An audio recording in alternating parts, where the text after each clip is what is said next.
its run. The trophy here, it's got an honour roll that is exceptional. Katie's going to take us through the history of the Underwood. First run in 1924 at the Williamstown Racecourse, the Group 1 Underwood Stakes is now held at Caulfield over the 1800 metres. Since Far Lap 1 in 1931, the Weight for Age race has been won by some of the biggest names in Australian racing. Bone Crusher the leader, Ed Telek challenging the inside, but Bone Crusher will win. He's hanging on and he comes away again to win a length to Ed Telek. It's long been a strong form guide for the spring majors. Northerly a neck in front. Northerly won it twice. Northerly sticks his head out and he wins. And in 2002, parlayed his Underwood win into the Caulfield Cup.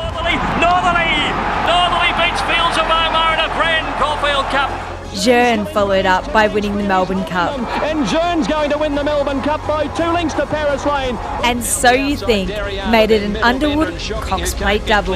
So You Think controlling it, racing clear. While the 2020 renewal provided one of the feel-good stories of the spring. And away they go. When the 9-year-old Blackheart Bart Blackheart Bart just in front of Homesman. took out the race at odds of 100 to 1. Previous winners fight it out. Blackheart Bart turns back the clock. What a marvel! So Lizzie, all of that's gone before us. The 100th running today. Lots of these horses. A stack of them are in the Caulfield Cup nominated. The same with the Cox Plate. Those second declarations are next Tuesday, by the way. What sort of a guides have been, Lizzie, over the years? Over the years, it's been an important guide. 9 of the last Underwood winners have been able to win the Caulfield Cup, but the most recent was Elvstrom in 2004. So probably not the most recent form reference. And talking of the Cox Plate, well, there's been 16, including Northerly, So You Think, as you heard from that piece. But again, the most recent was back in 2012. So it hasn't been necessarily a good form reference in recent times, but certainly over the years. Let's see how it plays out today, Lizzie. He won one of these, Huey Bowman. I'm talking about Richo's with him. Hot at the moment, Hugh. Good to see you in Australia, mate, and great start to the day. Thanks, Richo. It's great to be back. It was nice to see you in Sydney recently, and here we are on the same horse again here today.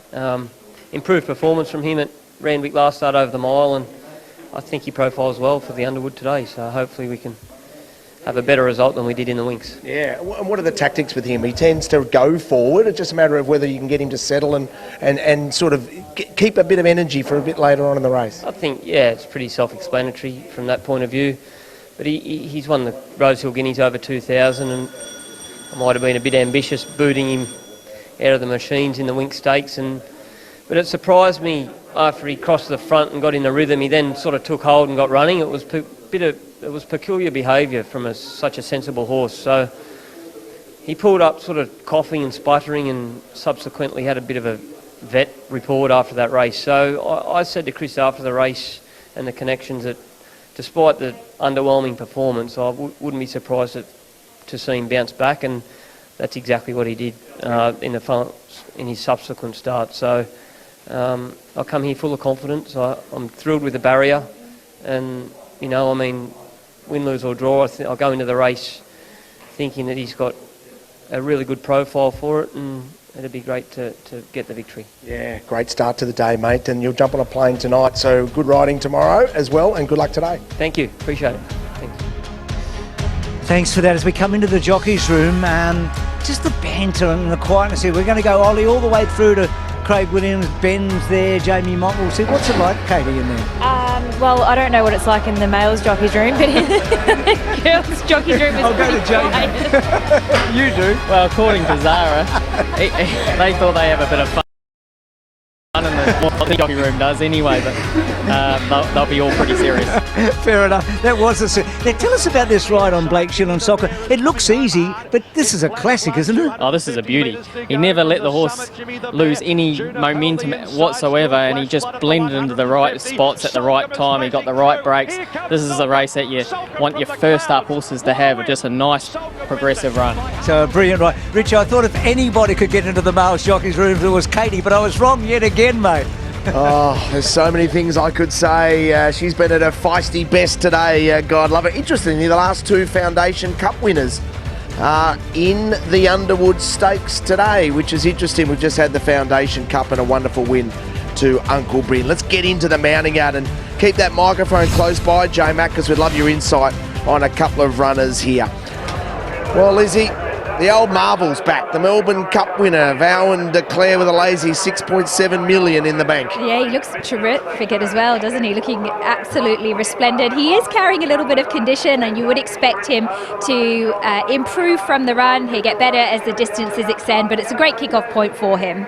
And here's Alligator Blood, the defending champ, trying to do what Northerly did and win the race back-to-back. He's got the right jockey on, because Ollie won on Northerly and also Russian Camelot. Do you think he wins? I think that he gets things more in his favour than it was at the start of the day. He's obviously upgraded track, he's on speed, he looks terrific, and he's from a great stable. James, the enigmatic Mwanga. Yeah, he's looking to find form, and I think Annabelle's done the right thing by shipping him down to Melbourne after 2 lacklustre performances here in Sydney. He's a very talented galloper on his day, as he mixed it with the best last preparation. But he's struggling to find his form, but hopefully Melbourne way of going, he will. Number 4 is Nonconformist. Is in the Caulfield Cup, has been a place getter in the past, got 53.5 kilos. Also still in the Cox Plate, Graham Begg, Harry Coffey. I think second up he can improve big time today and maybe run into a minor money. Hard to see him winning, but I'm sure that he can run a race. Well, Lindsay Smith caused an absolute boil over when Blackheart Bart was able to win for him. Tuvalu won't be a boil over. Jamie Carr's on board. Yeah, again, 2 really solid runs. Obviously, we thought he was going to be able to take out the Fian last time out. He was only able to run third, but it was a good performance. He had to make a bit of a searching run, and they used him up in the mid-stages. He's in his peak condition today. Lizzie, I'm keen for you to have a look at number 8, Without a Fight, because we know he's got the talent. Is he fit enough? Yes, he looks Great. absolutely magnificent. Look at how he's sort of tucked up in his tummy area, and you can also see he's got some nice definition over his hindquarters. That shows that he's really forward in condition. I don't think they've left any stone unturned, and he looks naturally quite a high energy type, so he would have got himself fit. Right, you are's in the Caulfield Cup by winning the Mornington Cup. He's been allocated 53 kilos. He's still in the Cox Plate. Mar Eustace, I would never underestimate anything they do. That would be a surprise if he went that way, but I can see him being competitive in a Caulfield Cup. This would be just a nice tick-over run. Well, James, here is Solcombe. Everyone's talking about this boy. The quirky Solcombe, yeah, he's going really well. He's returned in fantastic order. He's basically second up at the same distance here. So whether he's got the same finishing dash that we saw last start is whether to be seen, but he's a very talented horse. You look for him to be progressing over 1.5 miles, and he'll be very competitive there. Here's the Rosehill Guineas winner, J-Mac, in Lindemann. Yeah, he's a beautiful horse, son of Longrow. He's got all the looks like Longrow as well, but we'll see him up on speed with Hugh on board, and he'll give himself every chance. I thought his run last start at Randwick was sensational, facing a head breeze, which was very strong that day, and he run into it at strong sectionals. He sticks on extremely well, and he's the one to beat for mine. Number 14 is Attrition in those colours. They've had success earlier on in the day. Colin Janice McKenna.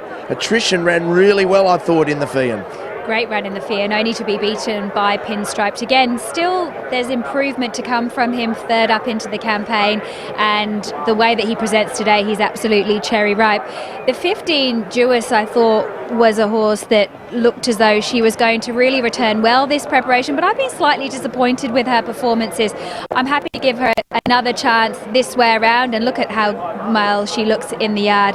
Well, it's the Underwood not too far away. Let's head over to Daisy for a market update. Thank you very much, Lizzie. To fight, I thought he presented beautifully. He looks fit, forward, in condition. I think we might be able to see a horse that's going to be very dominant in these weight for age contests moving forward. And that would give them some sort of a conundrum as to what's the right race for him. I've got him on top too. I loved his acceleration when it counted up in Queensland. He was a little fierce going on that occasion, yet he was still able to kick so strongly. And I think 1,800 metres, weight for age first up, with only up against a couple of really legitimate weight for age horses. He is beautifully placed. Market mover? Yeah, the punter's happy to take on Alligator Blood. Without a Fight will be your market mover here. $4.40, rock solid. Plenty of cash coming in the last 5 minutes. Without a Fight, your market mover.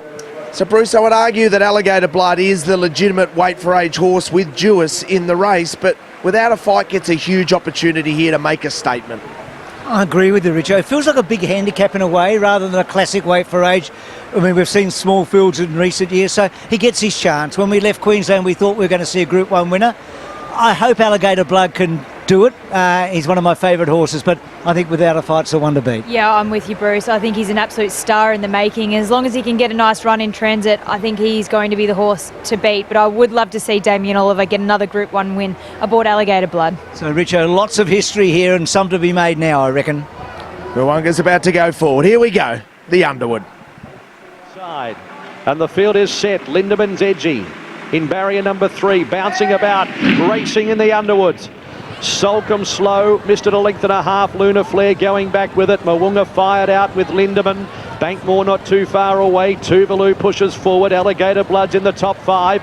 Then Right You Are. Next in the field out deeper is Alan Kerr improving. Jewess Vow and Declare non-conformist. Then Without a Fight, picking up some ground on the fence. Soulcombe's got past about 4 of them, including Attrition, Lunar Flare, and at the tail of the field is Smoke and Romans.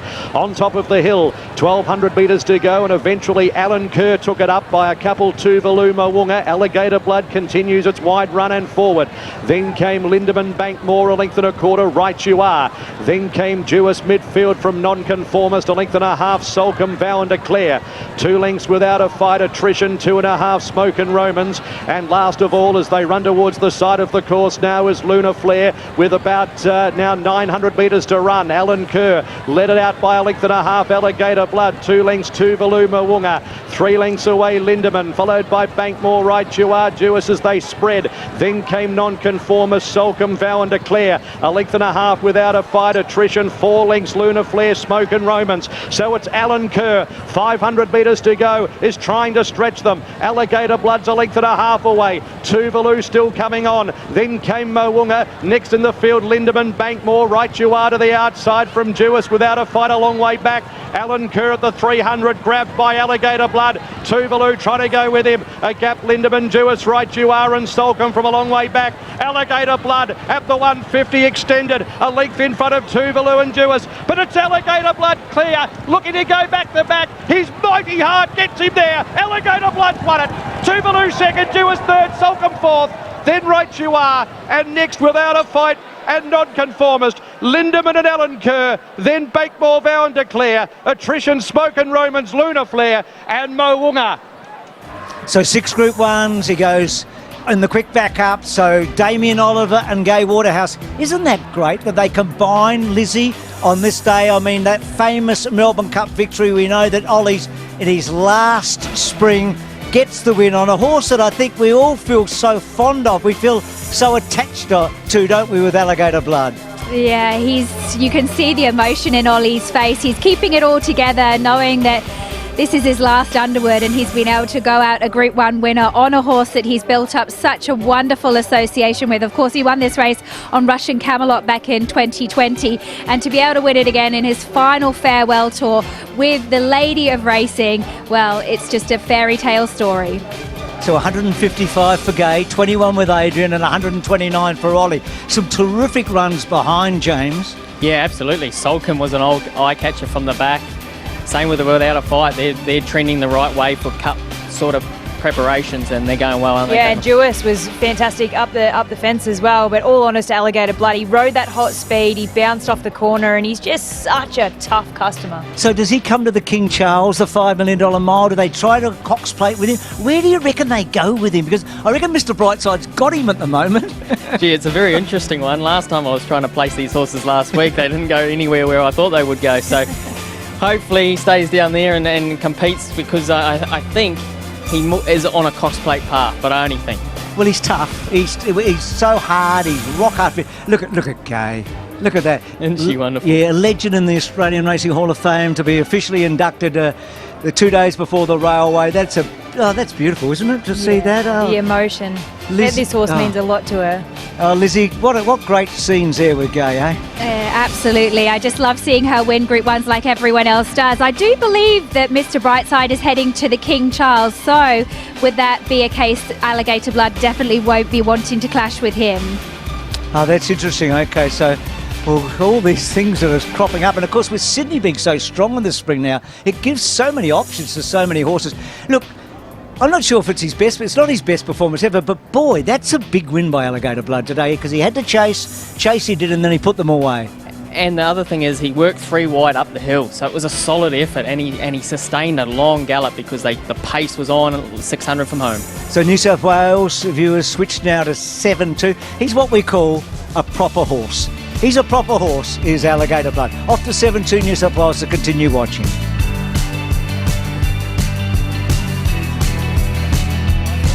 So Richo is with the First Lady of the Turf, Gay Waterhouse, after that great win by Alligator Blood.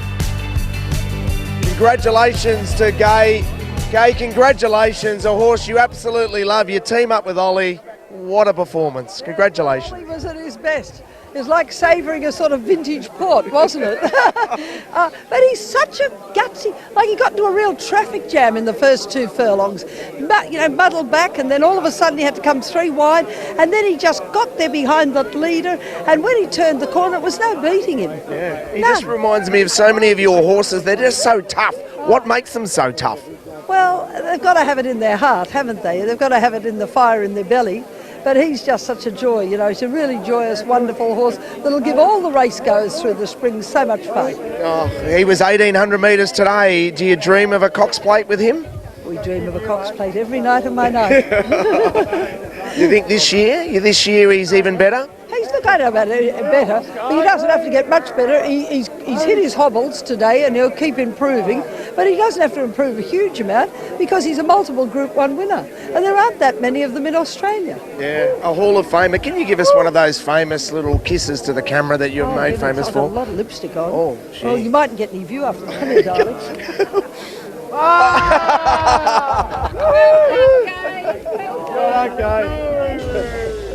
I'm not going to wash my lips all night, Gay, that is for sure. That was just lovely. Thank you for all of us for that. And look at Ollie. J-Mac, 129, eh? You got some catching to do, young fella. Absolutely. I don't think he should be retiring the way he's going, and hope he gives us a bit better of a smile than that, what he's got on his face at the moment. He's going really well. Oh, there we go. What a start. And he's well named the GOAT. He certainly is. So, Ollie there. So as we have a look at militarised, gee, all these great races today and everything coming up as well. I mean, Caulfield Guineas, Cox Plate, you'd reckon for this bloke. Joe wants to stick with him. We believe he's on a Cox Plate path. And all the little subplots as well because of, the Dutton deal, the sign, all those things. So there you have militarised winning the Golden Rose after Alligator Blood won the Underwood Stakes today. Off we go to a break. Still more to come from Rosehill Gardens and Caulfield. What a day we've had so far.